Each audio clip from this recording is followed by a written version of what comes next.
So welcome everyone to day 3 of QJam Talks. And it's my pleasure today to start off our session today with Nicole Halpern from NIST, QuICS, and University of Maryland. She finished her PhD at the John Preskill at Caltech. And she's going to be talking to us about quantum steampunk. And so, Nicole, it's all yours. Thank you. Great. Thanks for the introduction and the opportunity to come share with you. I'd like to begin with a technical term, steampunk. Steampunk is a genre of literature, art, and film. So set in the late 19th century, it encompasses all of the romanticism of the Victorian era, then cranks up the technological level to 11.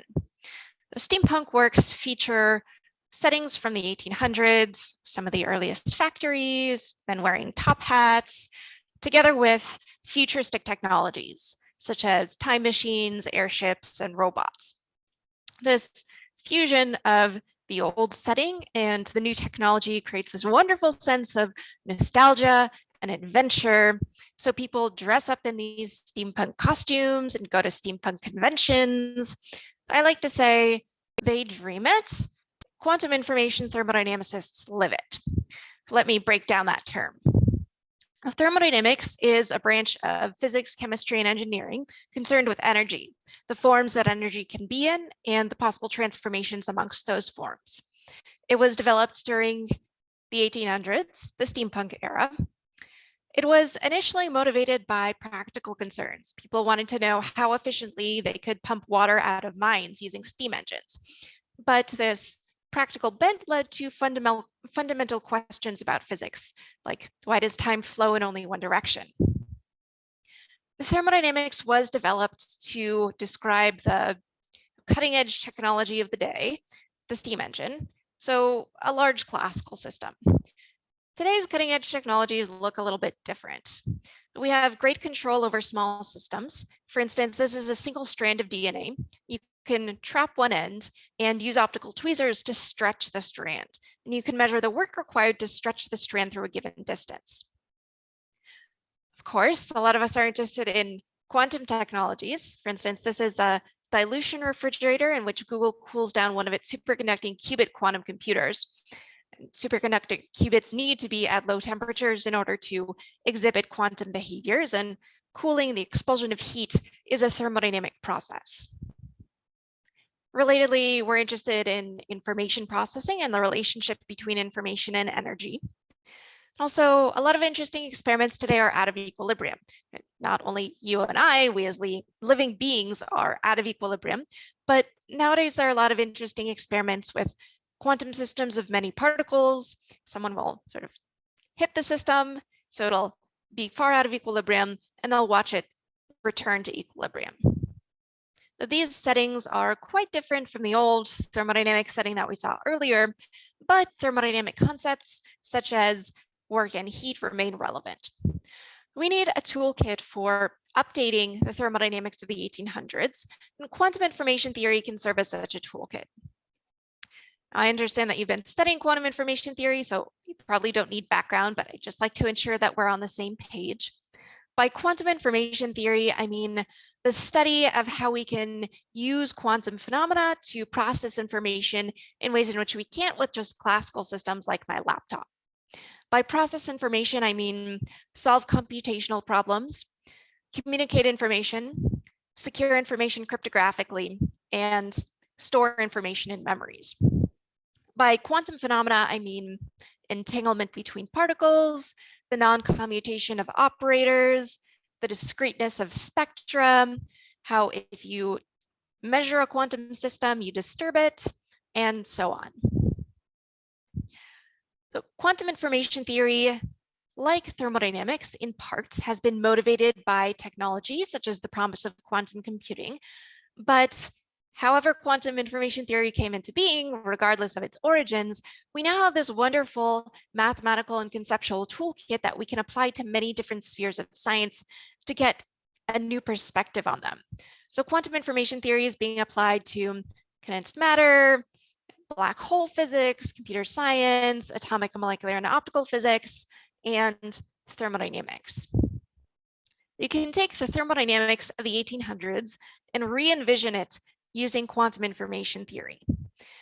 I see thermodynamics as consisting of a few goals. One is this re-envisioning of the laws of thermodynamics for systems outside the purview of conventional thermodynamics. Small systems, quantum systems, far from equilibrium systems, and systems that process information. We can also ask, since quantum phenomena can enhance information processing, and just as there are information processing tasks, there are thermodynamic tasks, such as the performance of work, can we use quantum resources to enhance thermodynamic tasks? Also, we can identify which features of thermodynamics are truly non-classical and cannot be realized in our everyday world. So this combination of old and new, I like to call quantum steampunk. Here's where I'd like to go in the rest of this talk. First, I'll try to convince you that there's some connection between quantum information theory and thermodynamics, so it makes sense to put them together.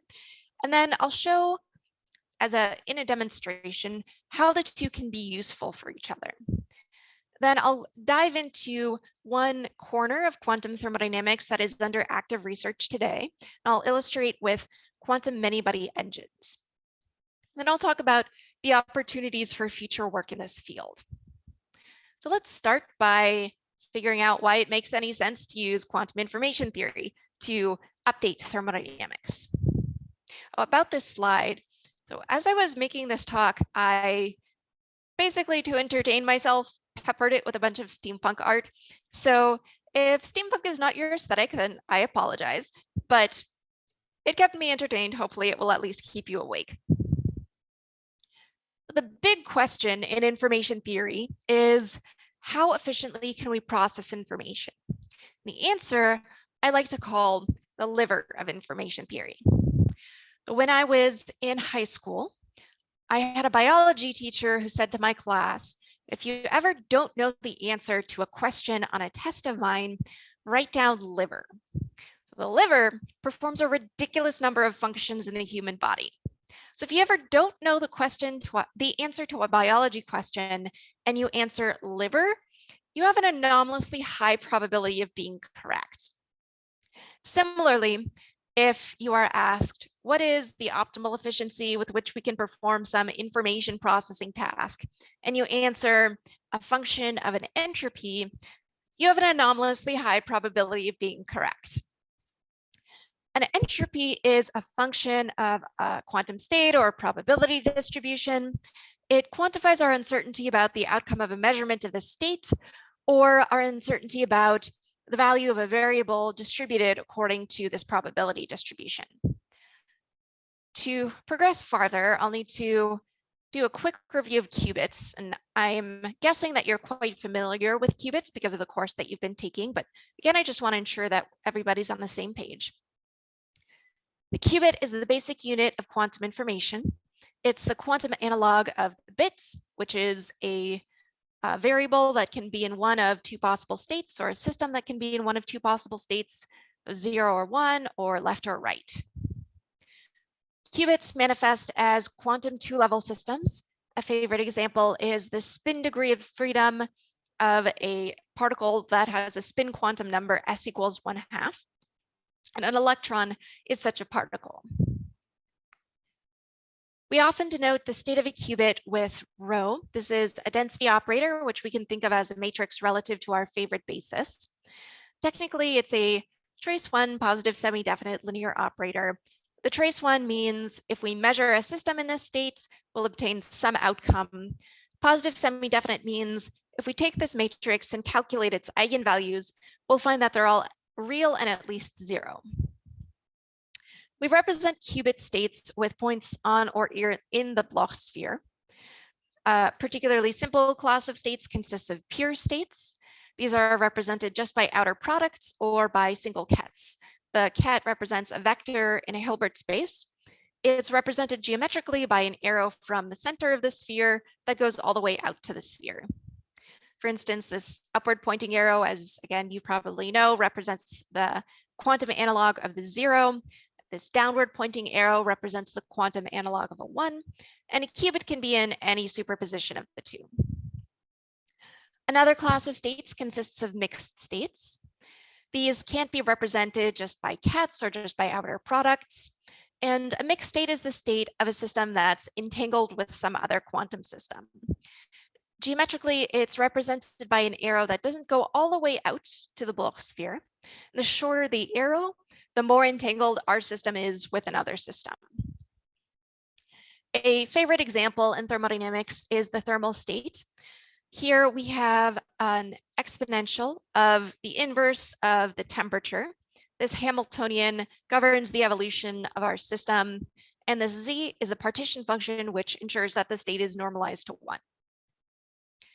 Now that we've dispensed with that background review, let's meet an entropy face-to-face. Let's see an example in which the entropy is the optimal efficiency with which we can perform an information processing task. And some of you might know this information. I'm not sure whether you went over it in class, but again, it should just get us all onto the same page. But suppose that I want to send a message to you, and we agree in advance on the possible letters that I might send in this quantum message. You know the probability that I'll send an A, the probability that I'll send B, and so on. So from your perspective, I'm sending this mixed state in which the possible letters are weighted by their probabilities. Suppose for mathematical convenience that I send many copies n of the state. I'm sending a tensor product. Suppose that I want to squeeze this whole message into the fewest possible units of quantum information as possible. I'm performing the information processing task of data compression. The least number of qubits I need is given to us by Schumacher's theorem. It states that in the limit as the number of copies of the message approaches infinity, the number of qubits I need per copy of the state is the von Neumann entropy of the state, the negative of the trace of rho times log rho. This quantity quantifies your average uncertainty about which message I'm sending. So that's how an entropy is useful in quantifying the efficiency with which we can perform an information processing task. But why is this quantity in information theory called entropy? The answer is given to us by Claude Shannon, who founded information theory in the mid-20th century. This is a Google Doodle from Shannon's 100th birthday from a few years ago. He says that he had a conversation with his friend John von Neumann, the great Hungarian-American mathematician of the 20th century. And von Neumann told him, you should call it entropy for 2 reasons. In the first place, your uncertainty function has been used in statistical mechanics under that name, so it already has a name. In the second place, and more important, no one knows what entropy really is, so in a debate, you will always have the advantage. That's why I do thermodynamics and information theory. And indeed, here is the fundamental relation of statistical mechanics. I'm not sure how many people here have physics backgrounds as opposed to, say, computer science backgrounds. So let's say that statistical mechanics is basically a more detailed theory behind thermodynamics. So here's the fundamental relation of statistical mechanics, and here is the statistical mechanical entropy. What does it mean in statistical mechanics? In classical statistical mechanics, we suppose that we're considering some system of very many particles. We don't know its microstate. We don't know where all the particles are. We don't know all of their momentum. Instead, we attribute to the system a probability distribution over phase space. And phase space consists of all of the possible microstates. So this particle could be here, that particle can be there, while they have these particular momentum. That's a microstate. So we assign a probability density to each microstate. And the entropy of a system measures how spread out across phase space this probability density is. So in statistical mechanics or thermodynamics, as an information theory, an entropy quantifies our uncertainty. That's a reason why it makes some sense to put together quantum information theory and thermodynamics, but the two fields can actually be useful to each other. We can see that by the following illustration. It's called Szilard's engine. Szilard was another great Hungarian-American physicist of the 20th century. He showed that we can use information to turn heat into work. So heat and work are the two types of energy that are transferred between systems. Heat is fairly useless. It's random, it's uncoordinated. Heat is useful. We can directly harness it to push a rock up a hill or charge a battery. So suppose that we have a classical particle in a box. This is a very, very oversimplified version of an ideal gas. And suppose that our gas exchanges heat with its environment, which is often called a heat bath, that's at a fixed temperature through the walls of the box. Suppose that we begin with one bit of information about this gas. We know that the particle starts on the right-hand side rather than the left-hand side. We can slide a partition into the box, tie a rope to the partition, and tie an Acme anvil to the rope. Then we can unfix the partition so it can slide. This particle is going to punch the partition.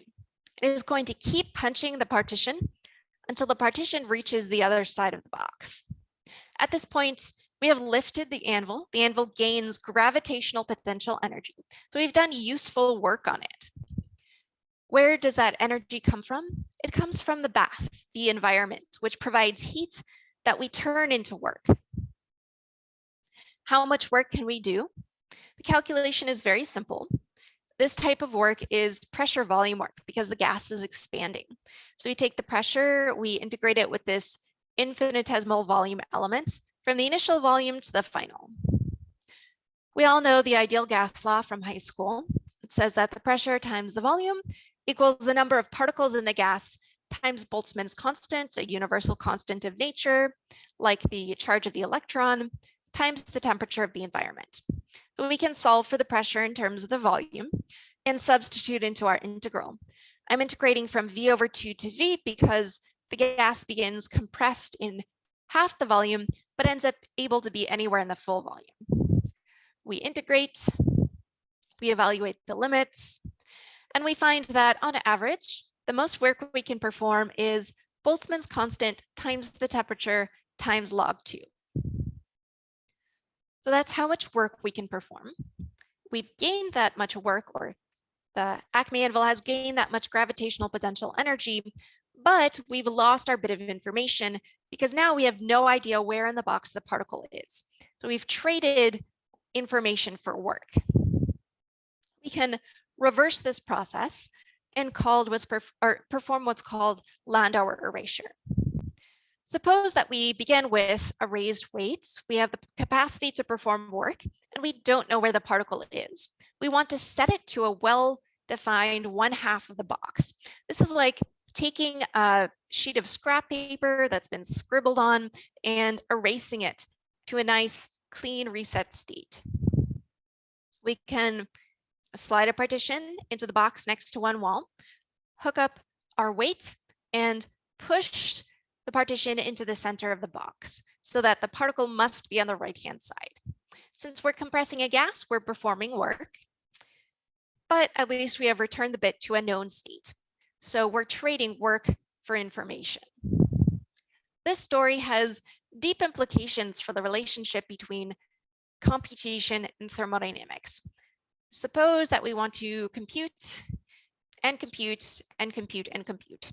Eventually, we're going to run out of scrap paper and we'll have to erase some. We've just seen that erasure costs thermodynamic work.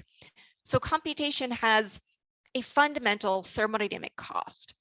When I first learned this, it blew my mind because thermodynamics and computation seem a priori to be separate fields, but it turns out that they're very much intertwined.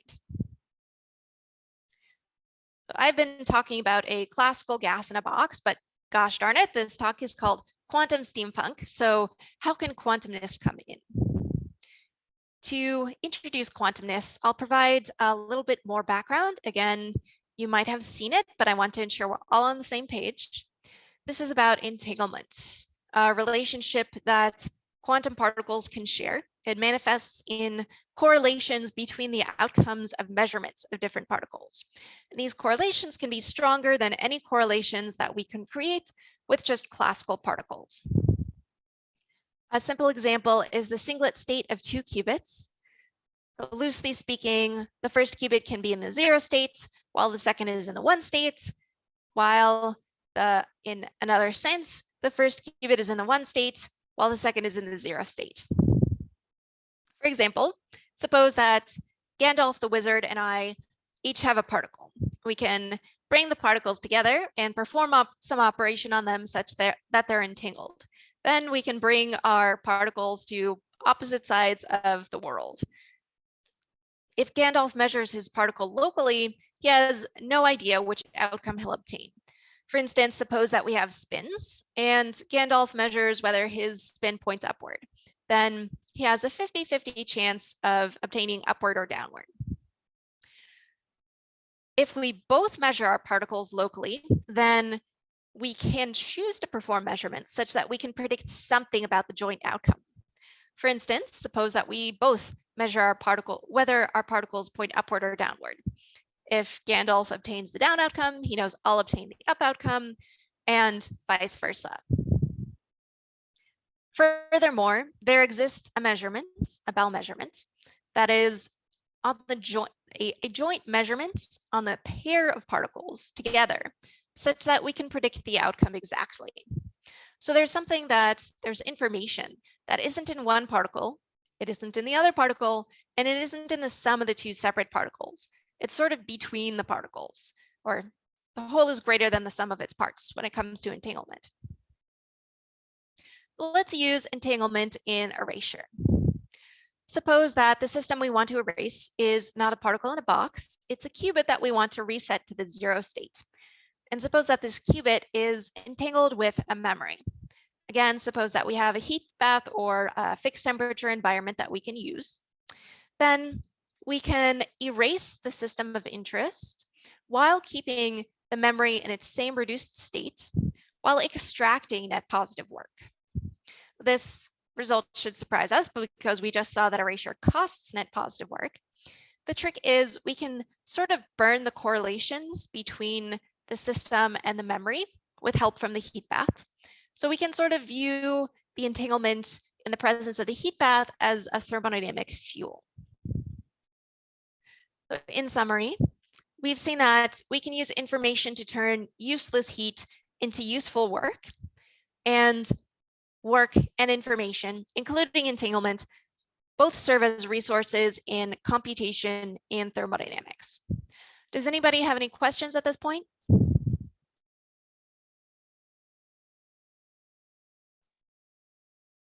You may write your question in the chat window. Thank you.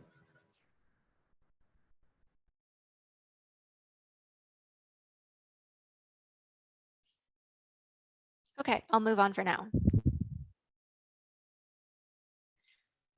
Now that we've seen quantum thermodynamics broadly and some of the principles behind it, let's dive into one corner of quantum thermodynamics that's under active research, quantum thermal machines, such as quantum many-body engines. So this engine is based on a phenomenon called many-body localization, which has a horrible number of syllables. So I'll sometimes call it MBL. I try to avoid acronyms in talks, but we will need this acronym for a reason that we'll see. So many-body localization is a phase accessible to certain quantum many-body systems. For instance, a chain of qubits, which can be subject to a Hamiltonian that looks like this. We can have this term here, it's called a Heisenberg coupling. It enables nearest neighbors to repel each other and also to flip in concert. So one qubit can flip downward while the other qubit flips upward. And this happens with a frequency J. There's another term called the disorder potential. You can think of it as some external field imposed on our qubits, like a magnetic field that points in the Z direction. And we can impose it, for instance, if these qubits manifest as ultra-cold atoms, we can impose this disorder potential by shining lasers over the atoms to create an optical lattice. So suppose that we want to, in a numerical simulation, create this disorder potential. So how do we create the disorder potential that acts on site J, on qubit J? Again, it'll point along the z-axis in our example. We pick a random number h sub j between -1 and 1, and then multiply it by the overall disorder strength little h. So if this disorder strength is much greater than the hopping frequency, then the following will hold. Suppose that you measure the particles' positions, or I guess I should say, measure whether the particles point upward or downward. Then the particles, or the qubits, will retain that configuration for a long time afterward. It looks like there is a question in the chat. Let's see, what do I have to read to understand the math behind these topics? I'll offer some suggestions for reading at the end. So the configuration will stay approximately static for a long time. This behavior contrasts with the behavior of our favorite equilibrating system, a classical gas. Suppose that we measure the positions of these particles and find that the particles are all clumped together in a corner. Soon after, the particles will spread all across their container. So they will not stay still. In this way, and in another way I'll talk about, many-body localization behaves athermally, not at thermal equilibrium. Athermal systems can be useful in thermodynamic tasks such as erasure or performing work. We can see why by an example that will be familiar to physics students from your statistical physics class. Suppose that we have access to a big temperature T sub h bath, or we're in an environment at a fixed temperature T sub h. Suppose that suddenly we receive a much colder system, then we can hook up the systems and let heat flow from one to the other. From that heat flow, we can extract work by using an engine. Work is useful. For instance, we can use it to power our cars. So it makes sense to think that this system not at thermal equilibrium relative to the ambient temperature is a resource. So can we use the athermality of many-body localization in a thermodynamic task?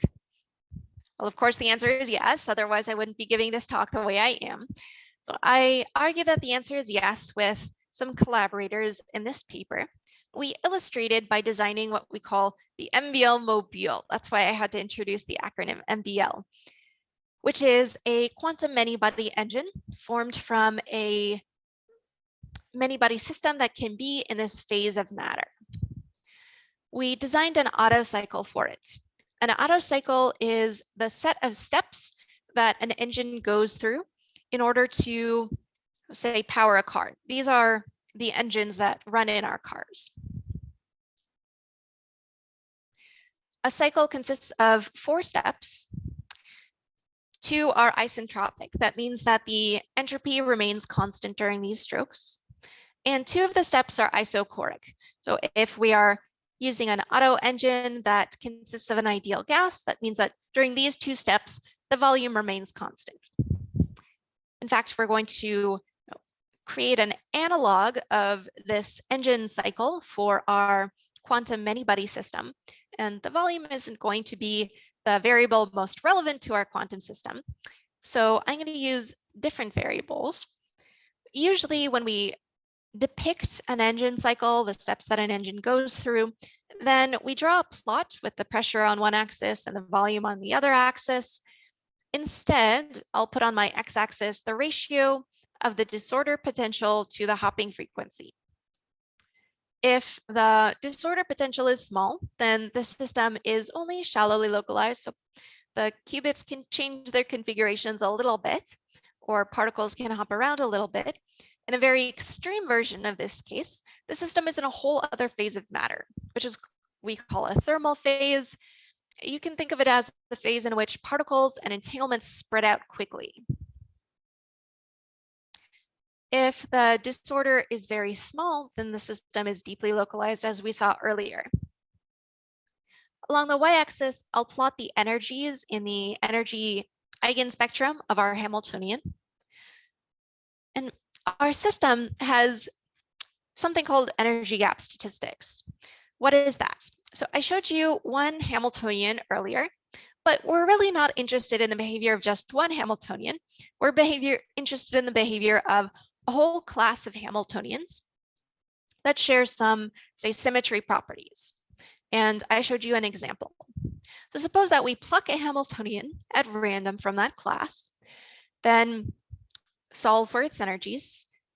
Around the middle of its spectrum, it's going to have some energy E. And just above that energy is going to be a gap to the next energy. So what is the probability that that gap is of size delta? That quantity, that probability distribution, is the essence of energy gap statistics.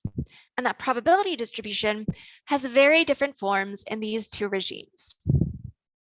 In the shallowly localized or thermal regime, the energy gaps tend to approximately equal each other and tend to approximately equal the average gap, which I'll assume is constant across our cycle. In the deeply localized regime, small gaps and large gaps are much more common. So we begin our cycle with the system at thermal equilibrium with a hot bath in the shallowly localized regime. The system comes to be in this thermal quantum state. But because of the statistical interpretation of the density operator, we can imagine that we perform many trials. In each trial, the system begins on one particular energy level that is chosen according to this distribution. Then at the start of our engine cycle, we disconnect our engine from the heat bath and we tune the Hamiltonian from shallowly localized to deeply localized. So we increase the strength of the disorder potential by tuning our lasers. Initially, we assume that the tuning is very, very slow so that the system always remains in the same energy eigenstate. This is called the quantum adiabatic approximation. After making this approximation, then we can calculate corrections associated with tuning the Hamiltonian more quickly. The system might jump to a different energy level. The engine is moving downward in energy space, and it's not connected to a heat bath. So according to the first law of thermodynamics, what comes out, the change in the engine's energy can be only heat or work or a combination of the two. And the energy coming out is not heat, we just said, so it must be work. So the engine is performing useful work for us. The engine ends this step here. During the second step of the cycle, we connect the engine to a cold bath, which we demand is able, it's small enough that it's able to exchange only small packets of energy, WB, packets of energy much smaller than the average gap. So this cold bath can only accept the little energy that the engine emits as it drops down across this small energy gap. This energy gap would be too large for the cold bath to accept the energy outputted by the engine. So as the engine drops, it emits a little heat. During the next step in our cycle, we tune the Hamiltonian back from deeply localized to shallowly localized. Again, the engine's energy decreases, so the engine performs positive work. During the final step of our cycle, we hook the engine back up to the hot environment so that the engine resets to its initial state, usually absorbing positive heat. So we've performed these 4 steps traversing this trapezoid, and during these 2 Hamiltonian changing steps, the engine performs net positive work. Why is that? Because we traverse the trapezoid in this direction with this narrow snout in the deeply localized regime. And how do we ensure that the engine traverses this trapezoid in this direction? We ensure that the cold bath can accept only small packets of heat. So we select out to use in our cycle these small energy gaps that are more common in the deeply localized regime than in the more thermal regime. So we use the fact that many body localization has energy gap statistics very different from those in a more thermal phase. There's a problem here.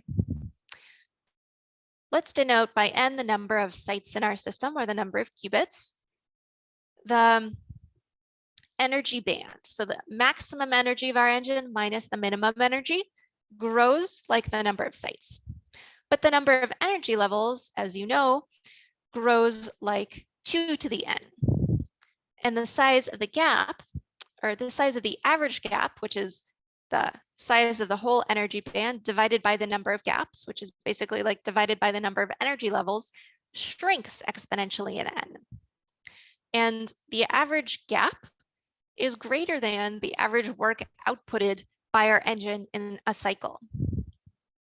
And this gap in the thermodynamic limit, as the number of qubits in our system grows infinitely large, this average gap approaches 0. So our engine performs 0 work, which isn't very useful.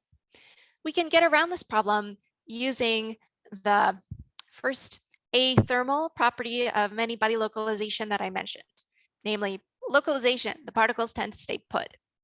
So we can create a mesoscopic sub-engine of about 10 qubits. The power is going to be exponentially small just in this constant number. Then we can put a number of sub-engines next to each other so that the whole engine has n total qubits. And the total power scales linearly with the number of sub-engines, and so linearly with the number of sites. We can put the sub-engines relatively close together because what happens in a sub-engine stays in a sub-engine. Many body localization is naturally localized, so we don't have to worry too much that influences from this sub-engine will stray into this sub-engine and mess it up. We evaluate an engine by calculating its power, how much energy it puts out per unit time, and its efficiency. How much work does the engine perform on average per cycle? We said that the power scales linearly with the number of sub-engines, and it also happens to be proportional to the amount of energy, the maximum energy, that our cold bath can absorb. There are also some terms subtracted off because our cold bath isn't actually at 0 temperature, our hot bath probably isn't infinitely hot, so our setup isn't perfectly ideal. And also I mentioned you can't tune a Hamiltonian very, very, very infinitely slowly. So sometimes the tuning will be a little too quick and the engine will jump off of the desired energy level. That's an abstract expression. What sort of number does that look like? We performed a rough estimate for an engine formed from silicon doped with phosphorus, which has realized another type of localization, if not quite many body localization. We found that the power could be about 10 to the negative 16th watts. What does that mean? It's about 10 times the power of another small engine, the engine that powers the flagellum of a bacterium. We can also estimate the power density, the power delivered per unit volume. That's about 100 kilowatts per meter cubed. And what does that mean? It's about 1/10 the power density of the engine in a car. So we're not going to have NBL mobiles in our garages anytime soon, but the NBL mobile doesn't perform too badly. We can check these calculations in numerical simulations. My co-author Christopher simulated a one-dimensional chain of 12 qubits, and he performed the calculation via exact diagonalization. Remember, this was our prediction. The average work performed by the engine is proportional, this is one sub-engine, is proportional to the amount of heat that our cold bath can absorb. Here's the plot. Here is the amount of heat that our cold bath can absorb along the x-axis in units of the average gap. Along the y-axis, we have the average work performed by the engine in the same units. These red dots are from experimental or numerical data, and the blue line is the theoretical prediction. There's a very good match. This gray region is the only region in which our engine satisfies the assumptions behind our calculations. That's the right parameter regime. But even outside that parameter regime, the engine performs very well, matching the theoretical predictions. We also evaluate an engine's performance through its efficiency. which is the work performed over the heat absorbed during the step in which, on average, the engine performs a positive amount or absorbs a positive amount of heat. That's the last step in our engine cycle. This turns out to be 1 minus the cold bath's absorption capability over twice the average gap. We assumed that this quantity is small, so the engine's efficiency can be good. We can compare this efficiency to the efficiency of a conventional auto engine formed from an ideal gas. This gas is expanded and contracted between volumes V plus and V minus, and it has heat capacities of specific pressure and specific volume, C sub P and C sub V. This characterizes how much heat it requires to heat up by 1 degree. So these two can be equal to each other in the following sense. Suppose that I am a conventional thermodynamic agent. I have an ideal gas heat engine, auto engine. It has these heat capacities, and I choose volumes between which to expand and contract the engine. Ideally, I can run my engine at this efficiency. Then suppose that you are a quantum thermodynamic agent using an NBL mobile. Then I can hand my numbers to you. You can choose a WB and an average energy gap such that you ideally can achieve the same efficiency. Both these efficiencies are no greater than the Carnot efficiency, which is the greatest efficiency of any engine that just uses 2 different heat baths at 2 different temperatures, which is good because if we broke this bound, then we would be violating the second law of thermodynamics, and so probably we would have done something wrong. The NBL mobile has a few advantages compared to particular competitors. I won't mention the details, but if you would like to know what these particular competitors are, I can tell you later. We saw that the NBL mobile can scale robustly. It can grow larger because of the localization property of many-body localization, this way in which many-body localization is athermal. Relatedly, the engine can achieve a relatively high power density. We can pack the sub-engines relatively close together. If you run an engine multiple times, then you'll obtain different amounts of work in different trials. We want reliable engines, which output work that doesn't fluctuate too much across trials, and our engine is relatively reliable. If you run an engine enough times, then eventually it will output net negative work or absorb net positive work. I call these trials worst case trials. And relatively few of these happen if you're using an NBL mobile. So what's up ahead?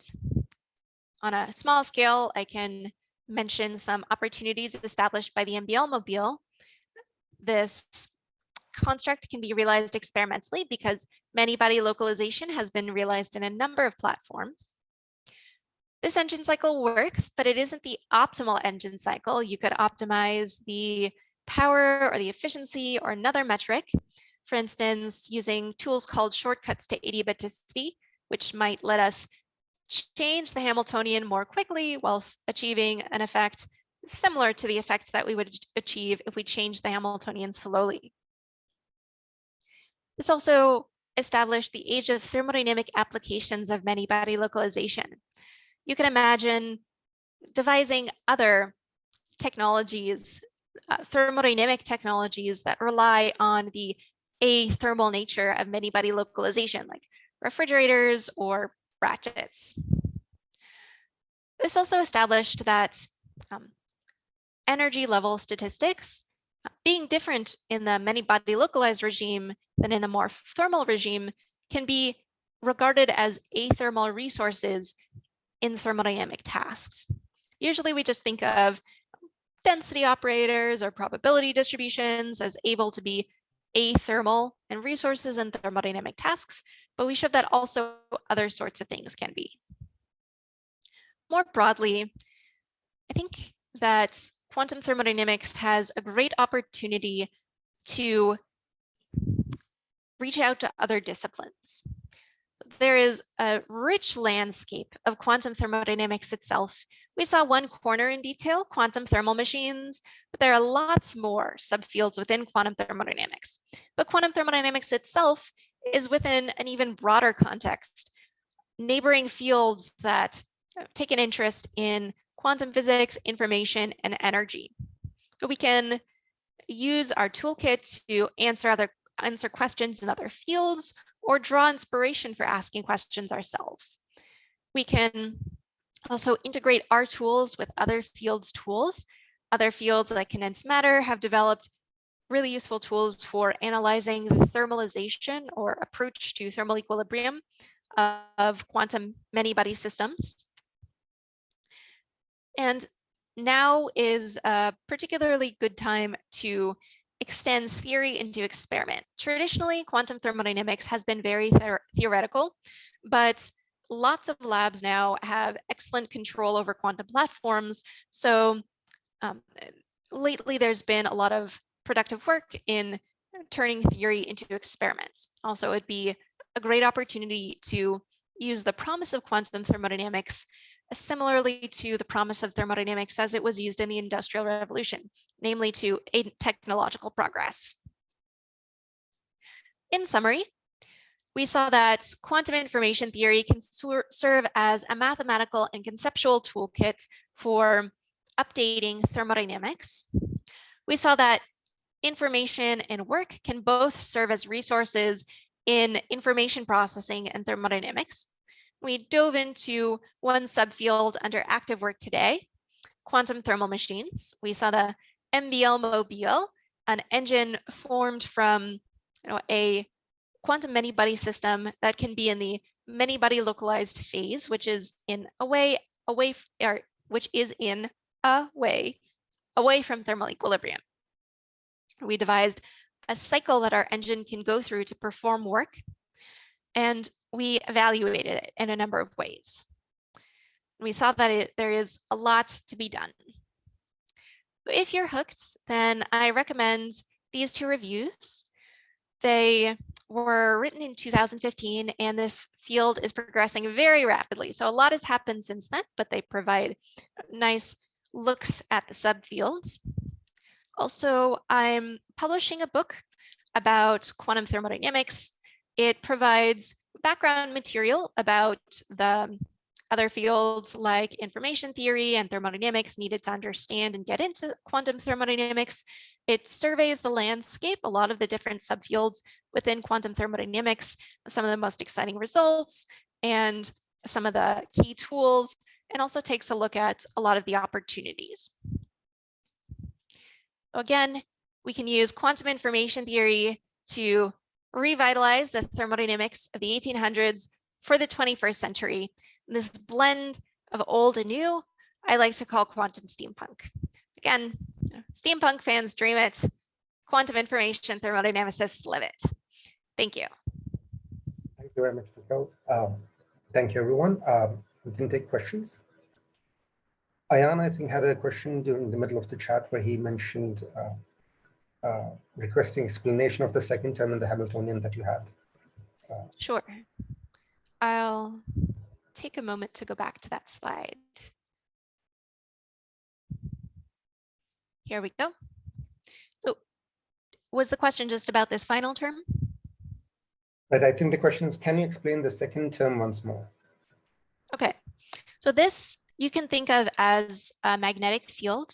So you can think of our qubits as being in some large magnetic field, and it points along the z direction.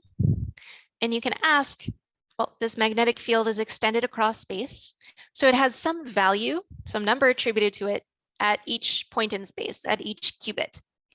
And suppose that we want for the magnetic field to be of a type that we can use to realize many-body localization, then you can construct such a field in this way. It has a random component to it. So suppose that you are sort of writing down what is the size of the field at each qubit. At qubit j, or to establish the size of the field at qubit j, we will pick a random number h sub j with uniform probability between -1 and 1. And then we'll take that number and multiply it by this overall scalar real number h, which is just some number much larger than j.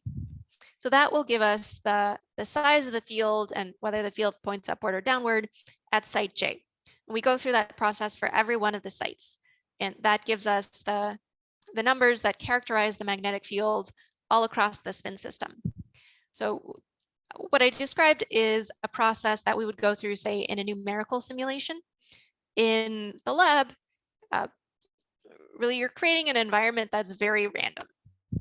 That's the physics behind this term. Very jagged and very random.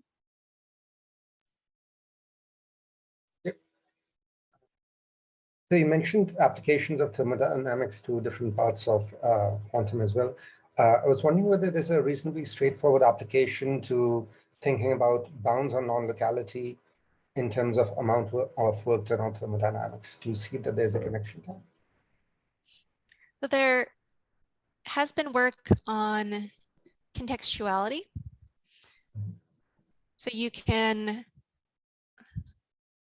say, for instance, suppose that, there are a few different applications or connections between thermodynamics and contextuality. Matteo Lastoglio has done some work on this. One example is, suppose that you have also an engine, and it's in it satisfies a few assumptions. Then if it exhibits some behavior, then you conclude that there is contextuality in your engine protocol. And so the engine is doing something that is impossible for just a classical engine. As for non-locality, I'm not sure, but it's possible. The reason I was thinking is that within non-locality, there are these kind of notions of, right, what are the operational principles or fundamental principles that bound non-locality? And given how you started at the beginning, it's a high probability that entropy will be a bound on whatever you're interested in, where there's some kind of application from that direction we look at.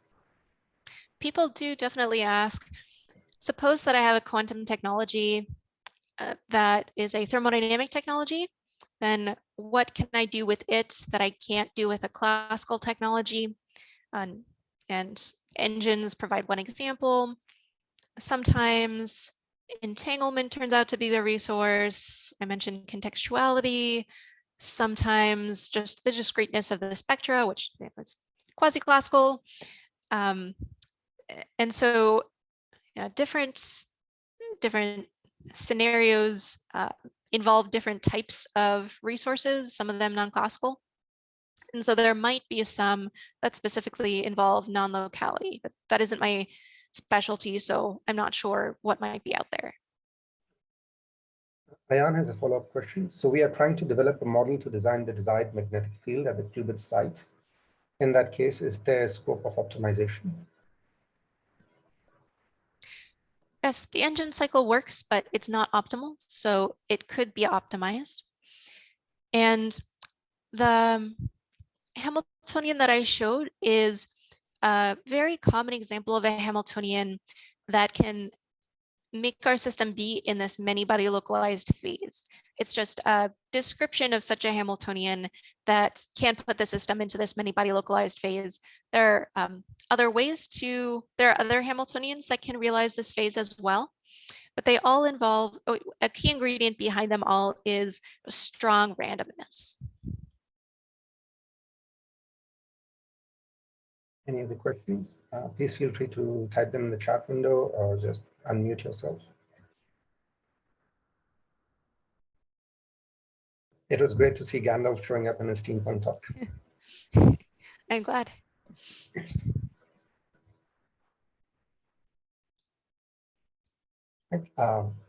In case there are no additional questions, thank you again, Nicole, very much for your talk. It was great. And I hope it's okay if any of the students that we have do end up following a project within this direction, if they can reach out to you. Sure. All right. Thank you. Thank you very much. Yes, thanks for having me. Bye.